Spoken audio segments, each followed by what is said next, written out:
Bapak Saudara, Ramadan itu satu bentuk amaliyah, sama dengan ibadah-ibadah lainnya. Jadi persiapan kita sudah matang, mudah-mudahan sudah sempurna dari apa yang selalu kita dengarkan dari tuan-tuan guru kita.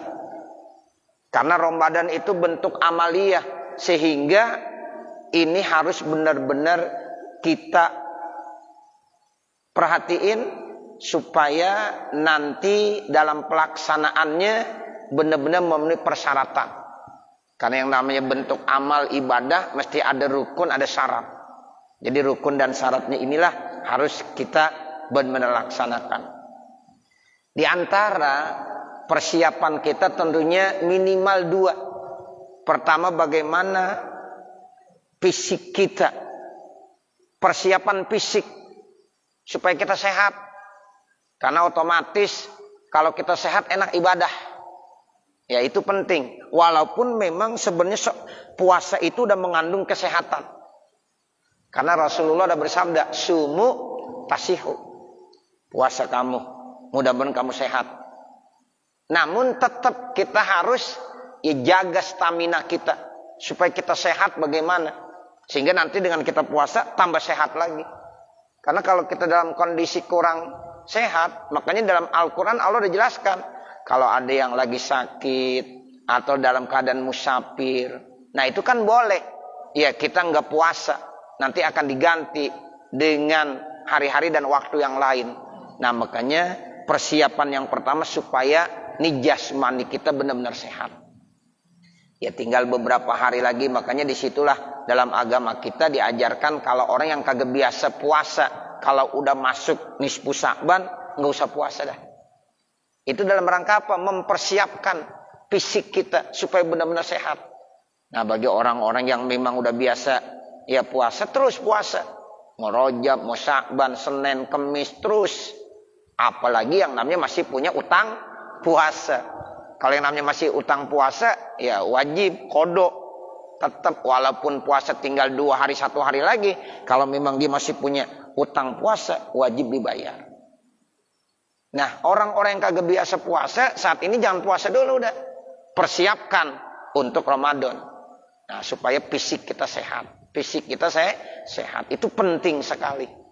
Nah, yang kedua, yang tidak kalah pentingnya lagi, persiapkan, ya karena memang puasa ini bentuk amal, karena amal itu tanpa dilandasi dengan ilmu susah. Makanya harus ya kita persiapkan bekali dengan ilmu. Ya jadi amaliyah tanpa ilmu itu nggak ada artinya.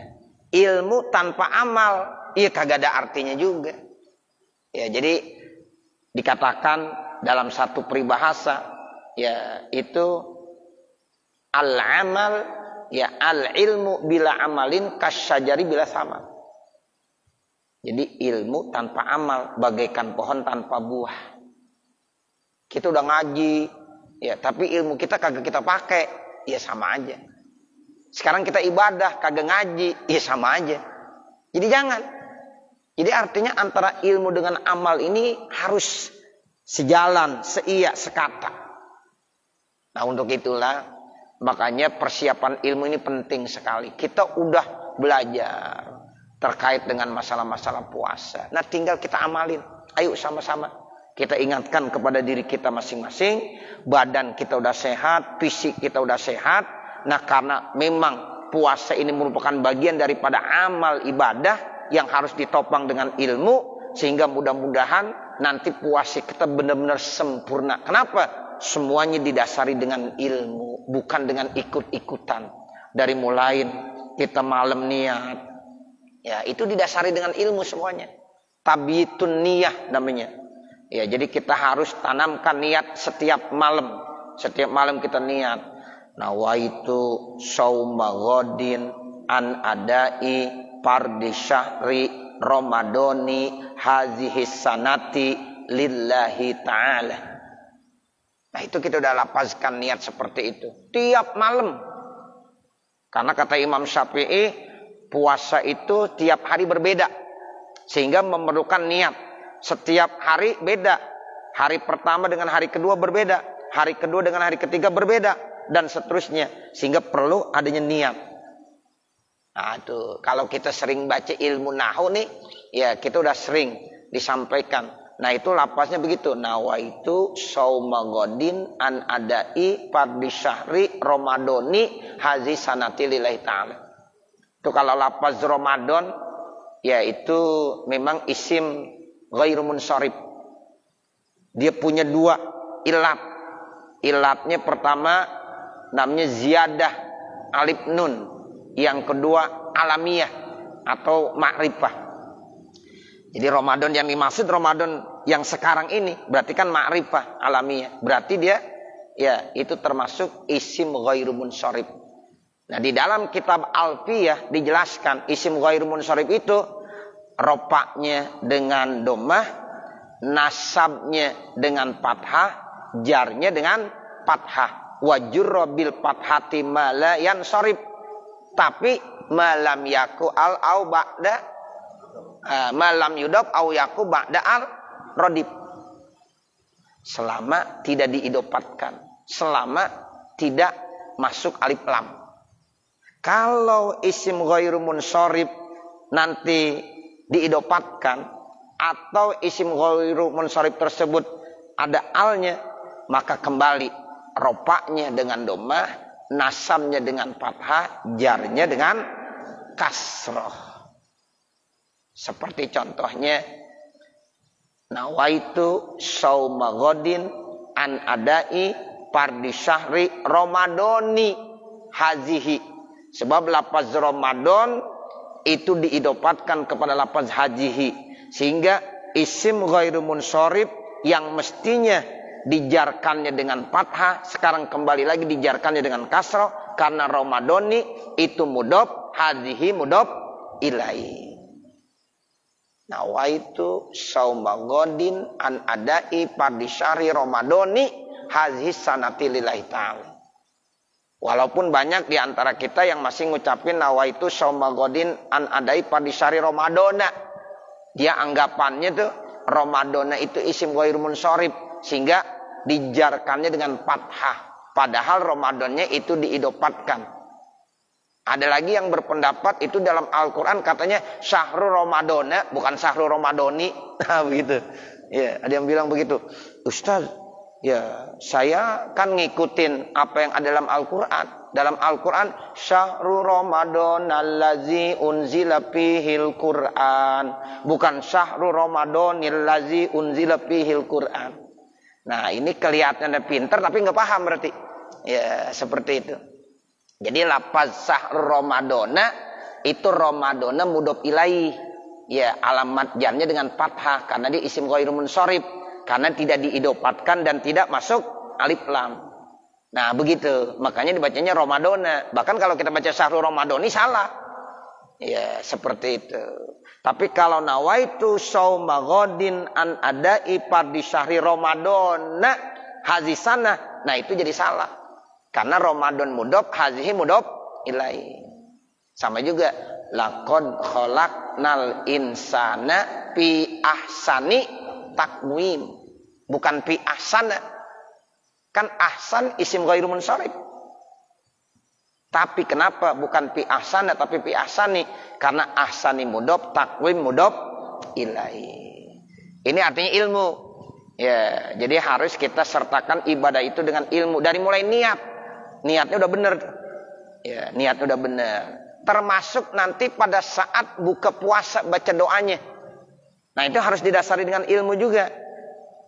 Orang banyak baca doa pas dengar suara azan maghrib. Pas banget kedengaran suara azan maghrib langsung dibaca. Ya, apa? Allahumma lakasumtu wa bika amantu ala rizkika abtartu zahabal zama'u wabtalatil uruku wa sabatal ajru insyaallah. Padahal di kitab-kitab kalau kita baca domir-domirnya paham benar tuh. Wa du'a ba'dahu, membaca doa setelah apa? Setelah berbuka. Ba'dahu ay ba'dal fitri. Jadi yang pertama al-iftar, ta'jilul fitri, sunnah dalam berpuasa diantaranya ta'jilul fitri. Ketika kita dengar azan maghrib, maka kita dianjurkan segera berbuka. Itu namanya ta'jilul fitri. Sampai-sampai begitu hebatnya sekarang orang pada jualan takjil. Lah takjil dijual. Iya. Nah itu udah gimana bermasyarakat tuh kadang-kadang istilah tuh ya udah begitu aja. Ya. Jual takjil tuh. Masa takjil dijual? Nah, begitu. Jadi takjil itu artinya kita ya menjenggerahkan berbuka pada saat dengar suara azan yang kita udah yakini. Itu termasuk bagian sunnah. Nah, setelah itu baru wadu'a ba'dahu. Nah, ada kata-kata ba'dahu. Doa setelahnya, setelah kita berbuka. Nah, makanya bacaan doa ini Allahumma lakasumtu dibaca kalau kita udah minum, kita udah ada korma, kita udah makan, minimal kita udah batalin. Nah, batalinnya itu bisa dengan kita minum atau dengan yang lainnya. Batalin dulu, baru kita baca doa. Itu dulu saya waktu ngaji Fathul Wahab sama Ki Haji Tabrani Thohir, ya tahun-tahun 80 ya 90 udah diajarin tuh. Ya, seperti itu. Jadi orang banyak yang salah kaprah tuh kata beliau. Ya, masa belum buka udah baca doa. Zahabat zama'u wabtalatil uruku. Telah hilang rasa haus. Ya, ini haus udah hilang. Kita belum buka, udah hilang belum? Ya belum. Begitu. Zahabat zama'u wabtalatil uruku. Ini urat-urat yang ada di tenggorokan udah pada basah. Lah kalau kita belum minum, udah basah belum? Lah sedang kering-keringnya. Nah, begitu. Nah, makanya ini dipahami. Ya, makanya amal mesti dilandasi dengan ilmu. Nah, begitu. Jadi niat yang benar lapaznya. Nah, kemudian nanti pada saat kita berbuka takjilul fitri, udah kerjakan dulu, batalin dulu tuh puasa. Tidak ada amalan yang terbaik bagi orang berpuasa kecuali pada saat mendengar azan maghrib, waktunya berbuka, segerakan. Enggak ada lagi yang lain. Segerakan berbuka puasa. Baru kita baca doa. Nah, yang terakhir rukunnya apa? Kita jaga dari hal-hal yang bisa membatalkan puasa. Dari mulai terbit fajar sampai terbenam matahari. Termasuk makan, minum. Dan juga termasuk hal-hal yang bisa membatalkan pahala puasa. Sehingga nanti puasa kita akan berkualitas. Nah, ini dasarnya. Ya, jadi mari. Ya, karena puasa merupakan ibadah. Maka ibadah itu harus tahu ilmunya. Sehingga mudah-mudahan dengan ilmu yang kita udah miliki, tolong diamalkan. Ini kita kalau yang namanya puasa Bapak Saudara, saya sudah sampaikan. Ayo kita buat program. Karena amalan yang terbaik di dalam bulan Ramadan membaca Al-Quran. Ya, jadi kita buat program, ayo banyakin baca Quran. Kalau bisa program hatam, entah terserah mau berapa kali kita bisa hatamkan Al-Quran. Dan termasuk buat hatmul Quran di dalam waktu sholat.